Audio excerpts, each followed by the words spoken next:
اللهم صل على محمد وآل محمد.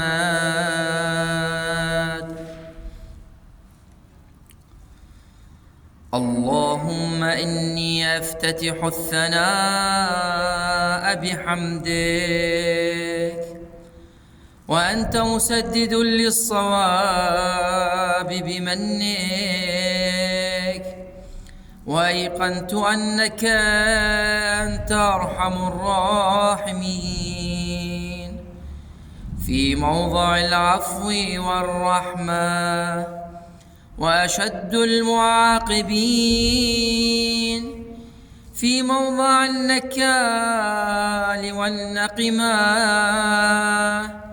وأعظم المتجبرين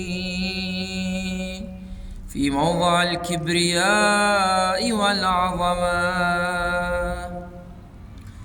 اللهم أذنت لي في دعائك ومسألتك، فاسمع يا سميع مدحتي، وأجب يا رحيم دعوتي، وأقل يا غفور عثرتي.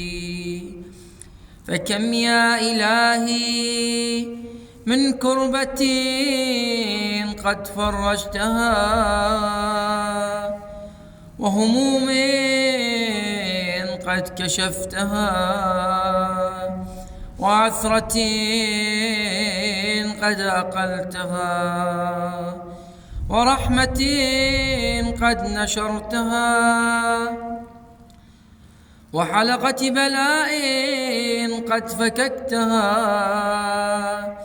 الحمد لله الذي لم يتخذ صاحبة ولا ولدا، ولم يكن له شريك في الملك، ولم يكن له ولي من الذل، وكبره تكبيرا.